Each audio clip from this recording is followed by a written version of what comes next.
Bismillahirrahmanirrahim. Assalamu alaikum dear students and welcome to our online biology classes. I'm your teacher Sadia Saqib. Today's topic is role of accessory glands, that is gallbladder and pancreas. अपने previous lesson में हम accessory gland liver के बारे में काफ़ी detail से बात कर चुके हैं, जिसमें हमने लिवर के स्ट्रक्चर और फंक्शन को डिस्कस किया था।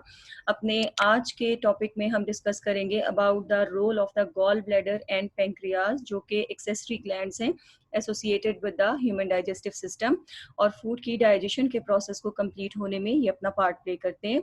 सो let's start our today's topic.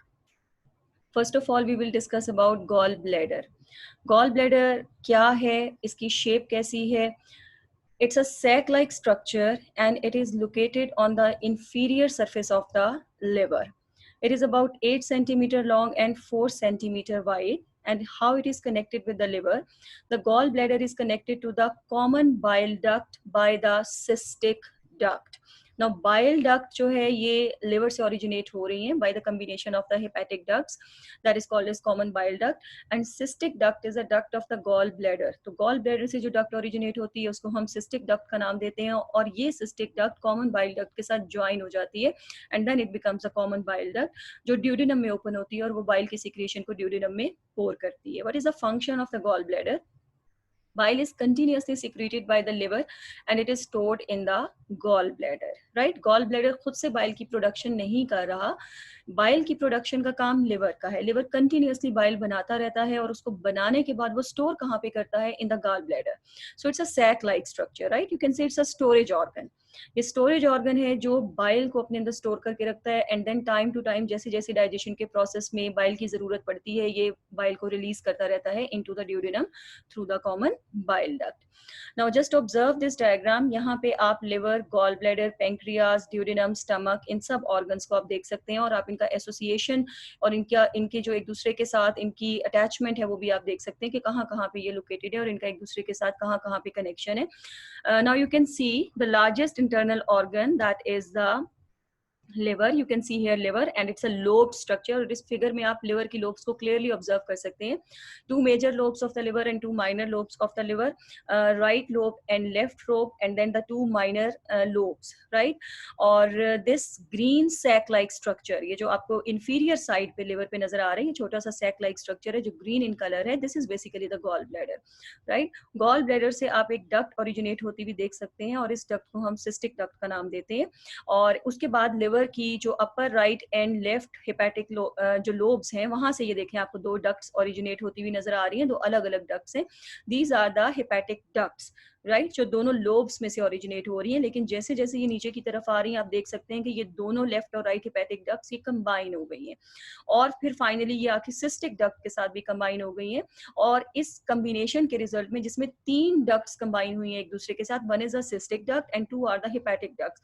Then there is formation of the common bile duct, right? So you can see here this single green duct. This is called as common bile duct. और ये common bile duct फिर जब नीचे duodenum तक पहुंचती है तो यहाँ पे ये pancreatic duct के साथ भी ज्वाइन हो जाती है and then it pours its secretion, that is bile, into the duodenum. Right here in this diagram you can also see the stomach.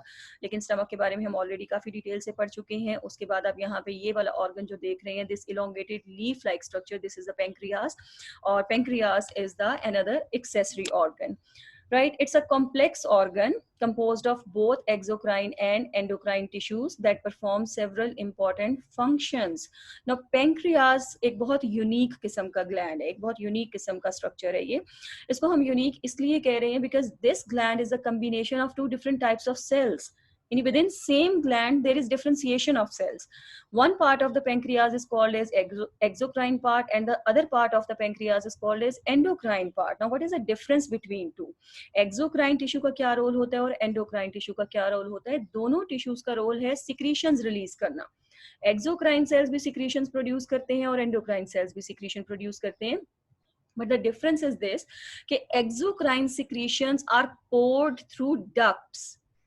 यानी ये एक्सोक्राइन टिश्यू की, एक्सोक्राइन ग्लैंड की जो भी सिक्रीशन होती है वो एक डक्ट के जरिए उसके टारगेट एरिया तक पहुंचाई जाती है. वेयरएज एंडोक्राइन टिश्यू की सिक्रीशन को हम हार्मोन्स का नाम देते हैं और हार्मोन्स को किसी भी डक्ट की जरूरत नहीं होती, they are directly poured into the blood. और ये ब्लड के जरिए सर्कुलेट करते करते अपने टारगेट एरियाज तक पहुंचते हैं. तो this is the difference between exocrine and endocrine tissues. And pancreas, this accessory organ or gland, it is a combination of both type of tissues, right?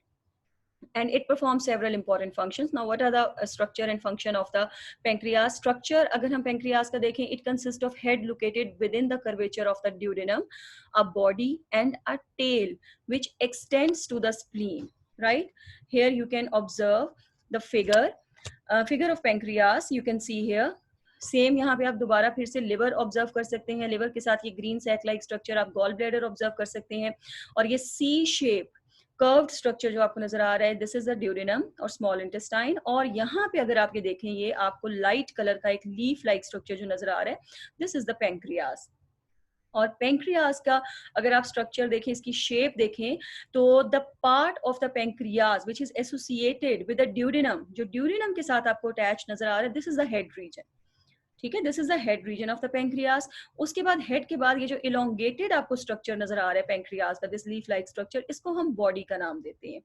Head, body, और उसके बाद last part of the pancreas, right, this one, just look at the position of the cursor, this last part of the pancreas, this is called as tail. And tail is associated और it is attached with the spleen. आप यहाँ पे देख सकते हैं, spleen एक structure है, एक और ऑर्गन है, एक ग्लैंड है, but it is concern with the lymphatic system as well. तो इसका यहाँ पे हम डाइजेस्टिव सिस्टम से रिलेटेड रोल डिस्कस नहीं करेंगे. जस्ट इसकी पेंक्रियास की लोकेशन को रिप्रेजेंट करने के लिए हमने यहाँ पे स्प्लीन को भी मेंशन किया हुआ है कि एक तरफ अपने हेड रीजन की साइड से ये ड्यूडेनम के साथ इन कांटेक्ट है, then elongated part of the pancreas that is called as body, और बॉडी के बाद जो लास्ट पार्ट है पेंक्रियास का, that is called as tail, और टेल इज एसोसिएटेड और it is in contact with the spleen. Then the duct arises from the pancreas, that is called as pancreatic duct. Right here in the inside the pancreas you can see, ये यहाँ पे आपको एक duct नजर आ रही है, इसको हम pancreatic duct का नाम देते हैं. और ये duct finally common bile duct के साथ join हो जाती है, and both these open at same point in the duodenum. Pancreatic duct and common bile duct, इन दोनों का ओपनिंग पॉइंट ड्यूडेनम के अंदर सेम है, that is a hepatopancreatic ampulla और हेपेटोपेंक्रियाटिक स्फिंक्टर भी हम इसको कहते हैं.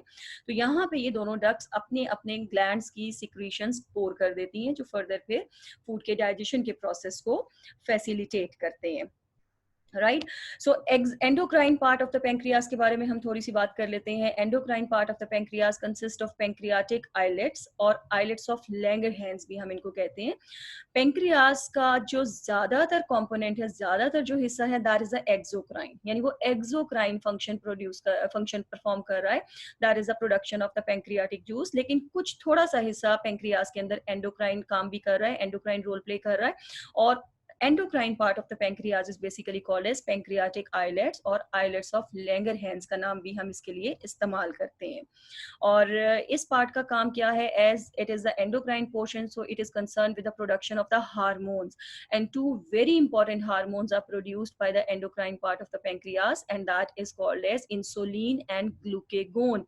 और इन दोनों हार्मोन्स का काम है ब्लड में या बॉडी में ग्लूकोज लेवल को रेगुलेट करना according to the requirement of the body, यानी बॉडी की ग्लूकोज की जितनी रिक्वायरमेंट है उसको रेगुलेट करने के लिए ये दोनों हार्मोन्स अपना अपना रोल प्ले करते हैं. So this is the endocrine function performed by the pancreas.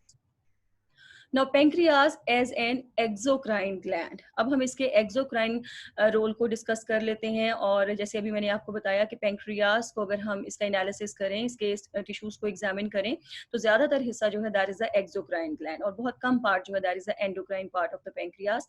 Now exocrine part of the pancreas is made up of two types of cells, duct cells and acinar cells. I'm repeating, duct cells and acinar cells, ये दोनों combine होके pancreas का exocrine part बनाते हैं.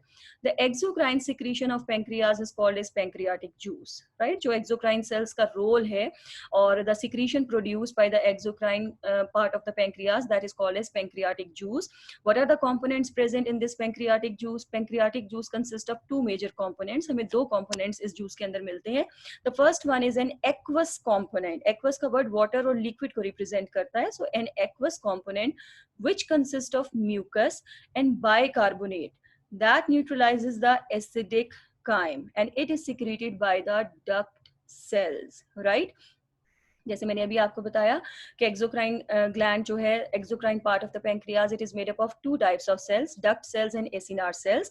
तो जो first component है इसका पैंक्रियाटिक जूस का, that is called as an aqueous component, that is released by the duct cells and it consist of the mucus और water like secretion and bicarbonates. और इसका काम ये है कि ये जो एसिडिक काइम स्टमक से आई है, एसिडिक नेचर की है, ये उसको न्यूट्रलाइज करते हैं और उसकी एसिडिटी को रिड्यूस करते हैं, ताकि जो पैंक्रियाटिक जूस में एंजाइम्स मौजूद हैं वो इजीली फूड की डाइजेशन के प्रोसेस को कंप्लीट कर सकें, otherwise they will become denatured.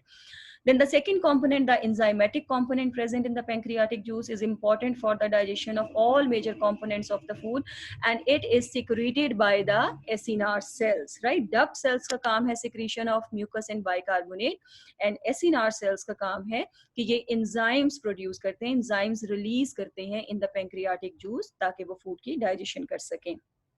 Then the diagram, again you can here see the 3 glands, liver, gallbladder and pancreas and their duct system. और ये आप यहाँ पे observe कर सकते हैं कि liver, गॉल ब्लैडर और पैंक्रियास अपनी अपनी सिक्रीशंस को ड्यूडेनम में पोर कर रहे हैं, जहां से फिर फूड की डाइजेशन का प्रोसेस कंप्लीट होता है. Enzymes present in the pancreatic juice, these are various type of enzymes are present. Basically all the enzymes which are required for the digestion of basic components of food, they are present in the pancreatic juice. यानी pancreatic juice में हमें carbohydrate digesting enzymes भी मिलेंगे, protein digesting enzymes भी मिलेंगे और fat digesting enzymes भी मिलेंगे, because small intestine में food की digestion का process complete हो जाता है, right? So the first one, proteolytic enzymes. Which protein digesting enzymes or proteolytic enzymes are present in the pancreatic juice? The major proteolytic enzymes are trypsin, chymotrypsin, carboxypeptidase, right? These are the protein digesting enzymes which are present in the pancreatic juice, and these enzymes are secreted in their inactive form, so that they cannot digest the tissues which are producing them. Later they are converted into their active forms, right? ये enzymes जो protein digesting enzyme है, ये अपनी inactive form में release होते हैं. जैसे trypsin is the active form, but trypsinogen that is the inactive form, right? तो उसकी रीजन क्या है कि अगर ये अपनी एक्टिव फॉर्म में ही सिक्रीट होंगे तो ये अपने टिश्यूज को डाइजेस्ट करना शुरू कर देंगे. वो सेल्स, वो टिश्यूज जो इनको प्रोड्यूस कर रहे हैं, रिलीज कर रहे हैं, ये उनको डैमेज कर देंगे या म्यूकसा को डैमेज करना शुरू कर देंगे. So that's why they are secreted in their inactive forms. Later on जब इनको फूड का स्टिमुलस मिलता है जिसको इन्होंने डाइजेस्ट करना है, तो उस स्टिमुलस की वजह से ये अपनी एक्टिव फॉर्म्स में कन्वर्ट हो जाते हैं और फूड को डाइजेस्ट करना स्टार्ट कर देते हैं, right? Then the second enzymes, they are present in the pancreatic juice. These are pancreatic amylase, and pancreatic amylase is a carbohydrate digesting enzyme, and it is responsible for the digestion of the polysaccharides that was initiated in the oral cavity. हमारी oral cavity के अंदर carbohydrate की digestion का process start हो चुका है. salivary amylase वो carbohydrates की digestion शुरू कर चुका था, लेकिन it was not completed. So now it will be completed with the help of the pancreatic amylase. Then we have pancreatic lipase, as the name is indicating. This is the enzyme which is responsible for the breakdown of lipids into fatty acids, glycerides and cholesterol. यानी ये enzyme fat digesting enzyme है जो fats को digest करता है. Then we have deoxyribonucleases and ribonucleases, and these enzymes are basically responsible to reduce DNA and RNA to their component nucleotides. यानी DNA और RNA के अगर कोई component small intestine तक पहुंचते हैं तो ये enzymes उनको उनकी जो building blocks हैं, जो nucleotides हैं, ये उसमें convert कर देते हैं, simplify कर देते हैं. So these are the enzymes present in the pancreatic juice. Now, secretion of pancreatic juice is also related to the secretin hormone and CCK, that is a cholecystokinin hormone. यानी ये दोनों hormones जो हैं ये pancreatic juice की release को regulate कर रहे हैं, again depending upon the requirement of the digestive system. Pancreatic juice secretion is regulated by 2 hormones, secretin and cholecystokinin, which are produced by the wall of the duodenum. और इन दोनों hormones के बारे में हम लिवर के टॉपिक में भी काफ़ी डिटेल से बात कर चुके हैं, बिकॉज बाइल की सिक्रीशन का प्रोसेस भी ये दोनों हार्मोन्स रेगुलेट करते हैं कि बाइल को कब ड्यूरिनम में पोर करना है और कितनी क्वांटिटी और उसकी क्वालिटी कैसी होनी चाहिए. तो that is also regulated with the help of the secretin and cholecystokinin, and same hormones, they are also concerned concerned with the regulation of the secretion of the pancreatic juice. तो ये pancreatic juice की secretion और उसके release के process को भी regulate कर रहे हैं. The predominant effect of the secretin on the pancreas is to stimulate duct cells to secrete water and bicarbonate. As soon as this occurs, the enzymes are secreted by the acinar cells and flushed out of the pancreas through pancreatic duct into the duodenum. What is the role played by secretin hormone mainly and cholecystokinin also कि ये duct cell को stimulate करते हैं to secrete water and bicarbonates, और जैसे ही water और bicarbonates की release होती है तो उसके साथ साथ ही acinar cells अपने enzymes को secrete करना शुरू कर देते हैं, और उसके बाद जो है ये दोनों components यानी water and bicarbonates as well as the enzymes they are flushed out of the pancreas, यानी ये push हो जाते हैं, इनको बाहर निकाल दिया जाता है with a force from the pancreas through pancreatic duct into the duodenum, और duodenum is the point of action basically, यानी जहाँ पे food की digestion का process जो है वो completion की तरफ जा रहा है, and all the three basic components of the food, that is carbohydrates, proteins and fats, will be digested in the duodenum, और food की digestion का process यहाँ पे almost complete हो जाता है, and definitely that is completed with the help of the secretions from liver, gall bladder and pancreas. और अगर ये सिक्रीशंस यहाँ तक नहीं पहुंचेंगी या ये ग्लैंड्स अपना फंक्शन